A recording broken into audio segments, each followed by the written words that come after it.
Welcome, everybody. I want to go ahead and call our April 2020 board meeting to order. And I would like to go ahead and welcome all of our board members and guests for those that are joining us. And before we get the meeting started, I would like to verify that we review and discuss all of our agenda items in detail during our monthly board work session, which took place on April the 2nd. At this time, I'd like to turn it over to Dr. Albertus. Thank you, sir. Well, good evening, guys. I appreciate everybody coming together tonight for our April board meeting. You guys have seen the agenda, and again, like Mr. Godwin said, we discussed most of this prior to spring break at our work session. You look at reports from staff members, they're very much in order. We have a great team, and they're working very, very hard to continue to lead this effort at home learning and lead our staff through all this. We just need approval, Mr. Godwin, for our staff reports. Great. If I can get a motion to approve our reports from staff members. I'll make that motion. I'll second it. Thank you both. And all in favor?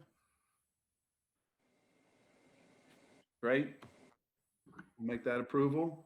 Dr. Albertus, if we can move on to minutes, treasurer's report, budget overview, school financial reports. Yes, sir. We're very much on pace here. We, with the kind of closing of the schools, we definitely are saving in energy, and we're also saving other ways as well. So we were on track budget-wise before the shutdown. Definitely doing well on our budget. So we just need approval. Wonderful. Can I get a motion to approve? I'll make that motion. I'll second that. Thank you, ma'am.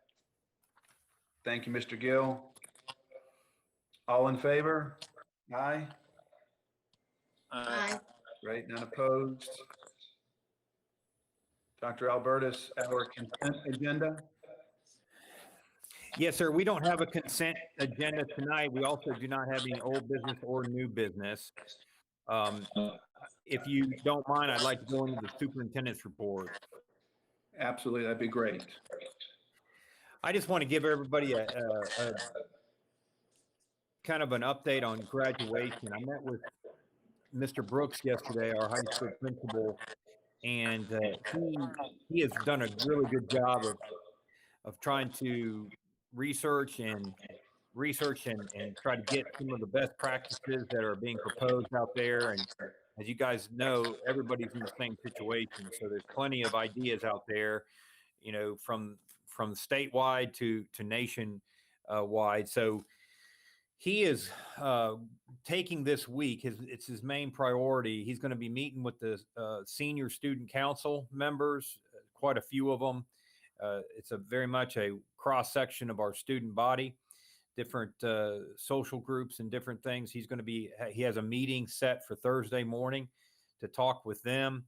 He also is going to talk with the school governance team to discuss graduation. And he's also reaching out and calling different parents, trying to get a sampling of where everybody's at with what their feelings and whatnot. We would like to continue to keep the date. We're going to probably come back and brief you guys with having dates of when we could possibly do graduation or do different activities. And it would probably be something to the effect that we're going to try to get it in May, and then we're going to try to get it in June. And then, if the last resort would be possibly right before the majority of the kids go to college. So there's a lot of ideas out there, a lot of neat ideas, a lot of nothing's perfect. Nothing is 100% going to make everybody happy, but we're definitely taking input, and we're getting the pulse of everybody. Does anybody have any questions about that?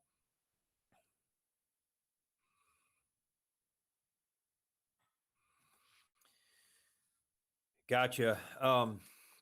The other thing I do want to talk about is when we talked about the budget and our finances and whatnot, we are definitely being prudent and looking at our budget for the following year. Next month, we will present a budget for you guys. We obviously we have not gotten the budget from the state, our allotments or whatnot, but we really feel like we can put in a parameter of what we're looking at, and we're going to be we're always fiscally responsible, but we're going to be very, very conservative going forward, and more to follow on that. We'll talk more about that at the work session.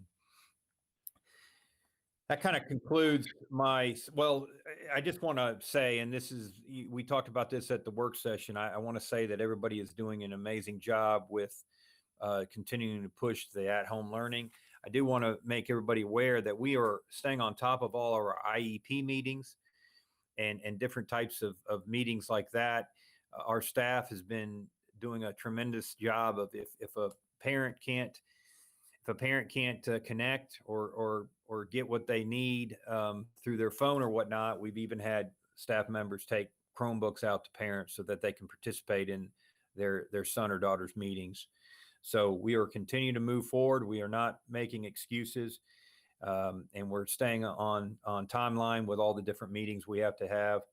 The other thing is we've just an update to our meal delivery. We are doing Thursday or Monday and Thursdays now, and we're packaging enough food to cover the days in between. We are in addition to taking temperatures of the workers and whatnot, we're doing face coverings for all the folks that are participating with preparing and delivering our food. So we are tightening up on that as we go. We feel strongly that we'll still be able to continue to get the food out to the kids. It's been well received. So, just wanted to give you an update. And does anybody have any questions about at-home learning or anything? The meal delivery, you deliver several days at once? Yes, sir. So on Monday, we'll deliver Monday's breakfast, lunch, and then also Tuesday and Wednesday's breakfast and lunch. So they'll get about 6 small little meals. And then on Thursday, we'll try to cover Thursday, Friday, and then the weekend. And remind me again, I know I should know this, what's the last day of the at-home learning? The last day is May 1st, and I appreciate you bringing that up, sir, because there's been a couple questions. We'll have resources for them. Just if folks ask you guys about the 1st of May, just remind them that, I've talked to several reporters about this and everything. We were in the AJC and he's talked to me several times, the reporter for the AJC, and if you play it out like that, it makes sense. And the other part of this is there's a lot of boards that are going to be convening in the next couple of weeks after their spring breaks and whatnot, and they're going to be making some of these decisions as well. So I hope that makes sense and answered your question, Mr. Schulenberg. Yes, thank you. Dr. Albertus, Yes, sir. how are a lot of the kids progressing with the at-home learning program that are in the government housing? How are they progressing? They're doing well. I think many of them have brought their packets up to the school and dropped them off, and we've been really appreciative of the parents and guardians to bring them up there. When that happens, they put them in a box, they label them what teacher it goes to and whatnot, and we disinfect it, and then we let it sit for a couple days, and then we get it to the teacher, whether we get it to them hard copy or we take pictures of it and send it to the teacher.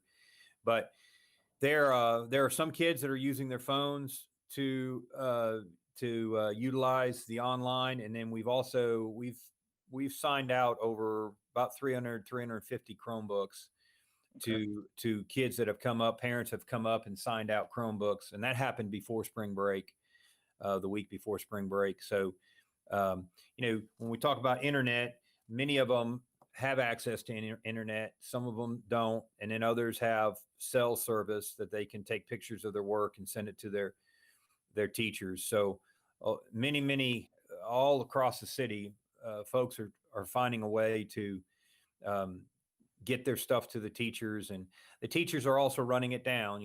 Some of the same students that they have to stay on top of during normal class time, they're having to make sure that those students stay on task and get their work in. So I just appreciate the parents adapting to this, and the guardians, and then also the teachers, because we're better now at this at-home learning than we were the first week.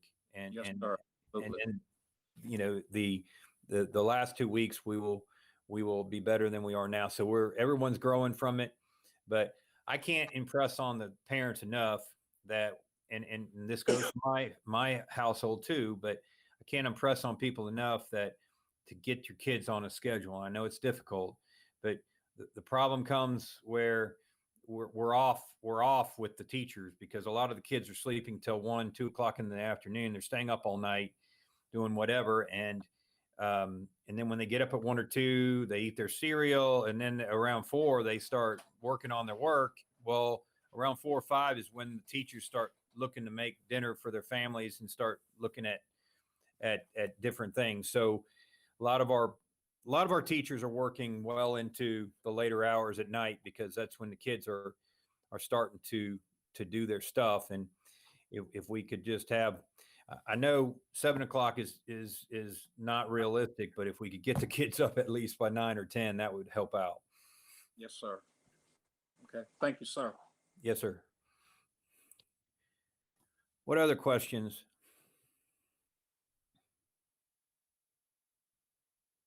Maybe a manual next time on how to run detention hall. Helpful. Well, I'm right there with you. I can tell you that. It's been tough on everybody, and everybody's adapted. And I thank the teachers and the parents. I also thank the kids too, because this is, for the majority of them, they want to be back at school. They want to be with their friends. And a lot of them are going stir crazy, and a lot of them really want that social and whatnot. And this is tough on everybody. Yeah, No Dr. doubt. Albertus, I appreciate, your team coming out of the gate with the at-home learning. I know there were some systems that thought this was going to be short-lived, and so they actually went a couple of weeks without having, the at-home opportunity. Just they thought we'd be able to bring everybody back to school finally and catch up, and now they're playing catch up with the at-home learning. Yes, sir. I don't want to, everyone took the different approaches and everything, and not to say anything about any system anywhere. But I was very proud of our teachers and administrators for when we put the word out that we needed to put a packet in every kid's hand that Friday on the 13th of March. We can honestly say that we started at-home learning on that Monday, the 16th of March. And so when people ask about how we're going to start finishing this up in the 1st of May, the first week in May, we are very much a lot in many cases the exception to the rule, because in many places they did not start the at-home learning right out of the gate. And again, it's not saying anything about anyone, but I'm very proud that our teachers and administrators really worked their tails off to get those packets in the hands of the kids. And then we just kept on building the plane as we were flying it. The other thing about this, guys, is if you recall in 2018, we had a snow event, and we said, after the third day, we really said, it was when the snow was melted, but we had some ice patches and stuff. We kind of got together and we formed a committee, and we said, hey, look, we need to start looking at some at-home learning on those days where we can't come back to school because of the roads, but the kids need to be doing something. So that committee really put the foundation of this at-home learning and really got to work at it. obviously we had to build on it from there, but we already had something in place, and we had something in place for inclement weather days. So that was our springboard, and so everyone has done a great job. I can assure you that a week out for snow is going to be nothing when that comes around. Sure. We'll be prepared, is what I'm trying to say. Great. Hey, Dr. Albertus, I just wanted to thank you for your common sense approach to us stopping on school on May 1st. I've had so many comments that have just been well received on that, and just really nothing negative. And it just makes total sense when you lay it all out the way you have. I appreciate that, ma'am. And again, I want to give you guys the when you do get asked questions about stuff like that, obviously I want to give you guys what you need to field those questions. I appreciate that, and just know we're going to err on the side of students, and our teachers and administrators are running after the kids that really need, like I said before, that need a little encouragement, might not have as much support at home. And we're going to make sure that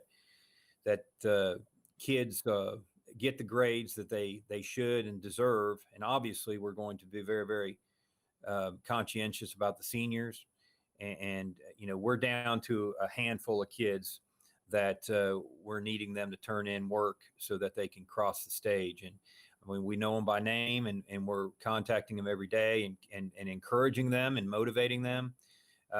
And guys, that's not any different than any other year. Just this year is unique from the standpoint that we don't have many of the senior stuff to hold over some of the seniors' heads, and they really like going to the prom. They really like going to the senior picnic and everything, and sports. They want to be able to compete. So much of the time you can say, we need this turned in by this date. And they're going to make it happen. And so we're just really, the counselors are helping, the teachers, and we're leaning on coaches to encourage these kids to finish the drill. I know this isn't how that they wanted their senior year to finish, but big picture is crossing the stage is the most important thing that they're going to do here at Carrollton City Schools. So that's what we're focused on, just encouraging them and getting them across. So I appreciate that, man. Any other questions? I just had one. Summer programs, do you anticipate them going forward once this lifts?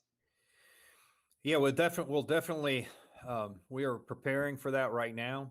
I just really, truly hope that we're able to do a June.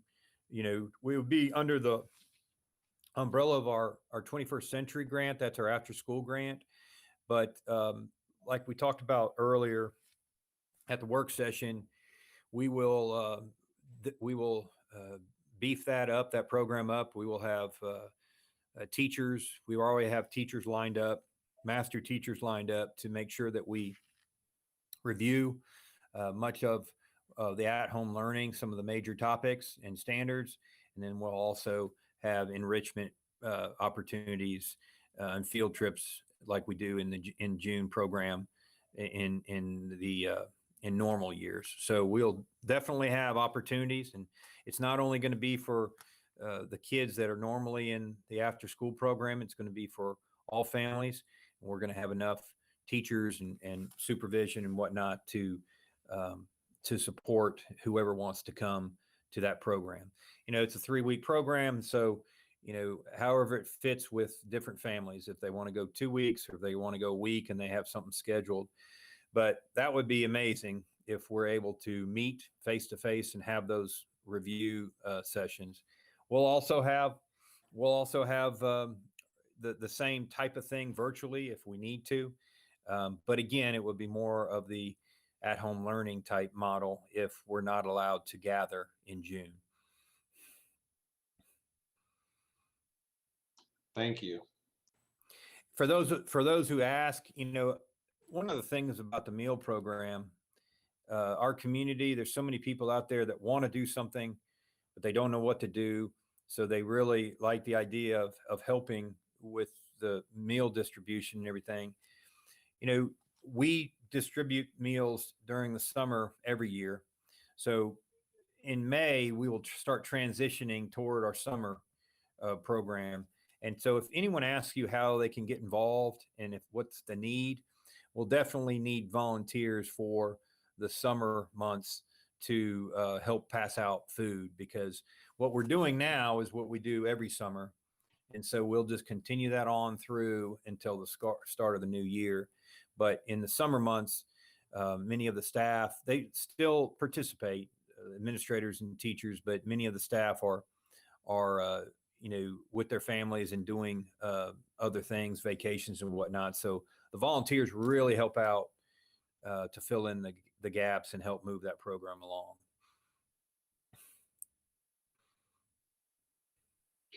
Dr. Albertus, are there any donations that are needed for the program? I get asked that often. Yeah. So, we really appreciate any extra food donations that come in. Just like normal cafeteria food, sometimes the kids, get tired of it sometimes, and we try to rotate and variety and whatnot. So when we have a church that donates hot dogs on a Friday or donates certain ramen or whatever, that really lifts the spirits of the kids. It also helps us over the weekends. So yeah, definitely, we can put anybody in touch with me or Coach George, Miss Fleck, Miss Momquist, and we will definitely take them up on it. One thing I just plead with folks is sometimes they want to do it that week, and if that's the only time that they can do it, sometimes there's double up.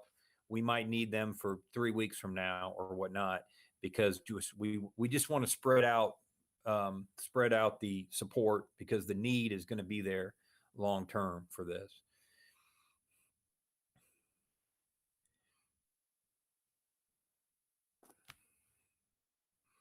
Any other questions? Mr. Godwin, do you mind if I talk personnel?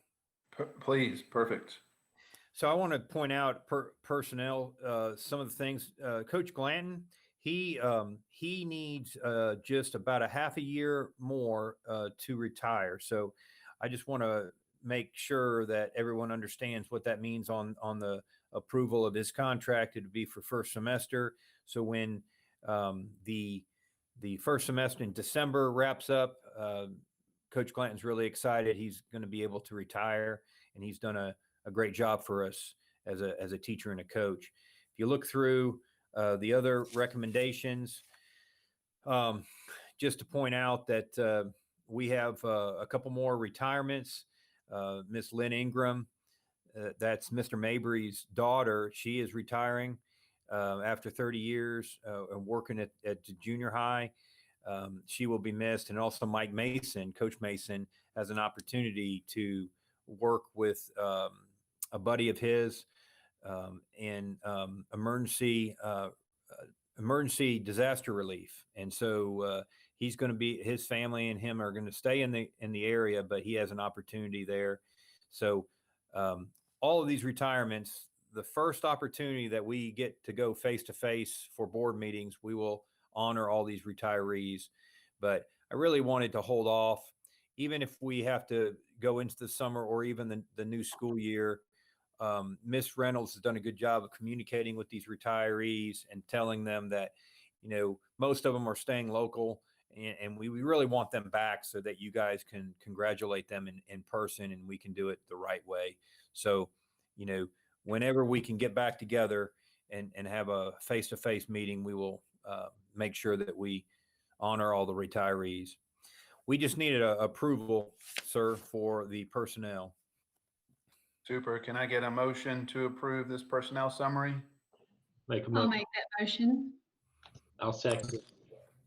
Thank you both. All in favor, aye? Aye. Super. Dr. Albertus, no executive session? No, sir. Great. Quick before we adjourn, another subject, prior to our work session, we had a quick meeting to change the date for the East Blast, Dr. Albertus, and just, we all know that date has changed again, and we're finding out if we need to do another called meeting for that or just do a proper advertisement for that new date for the June 9th. Yes, sir. Ms. Blackman has been in contact with us, and at this time, she doesn't think we need to do another amendment to the referendum and whatnot. I'll keep you guys posted if we do. We think that it's changed, and we are good within the accordance of the law. That we just hope and pray that we can issue in the election in June. For sure. Okay, great. If there's no other questions, comments, or thoughts, I'll ask for a motion to adjourn. I make that motion. I'll second it. Thank you. All in favor? That concludes our April 2020 board meeting. Thank you, everyone. Thanks, guys. Thank you, guys.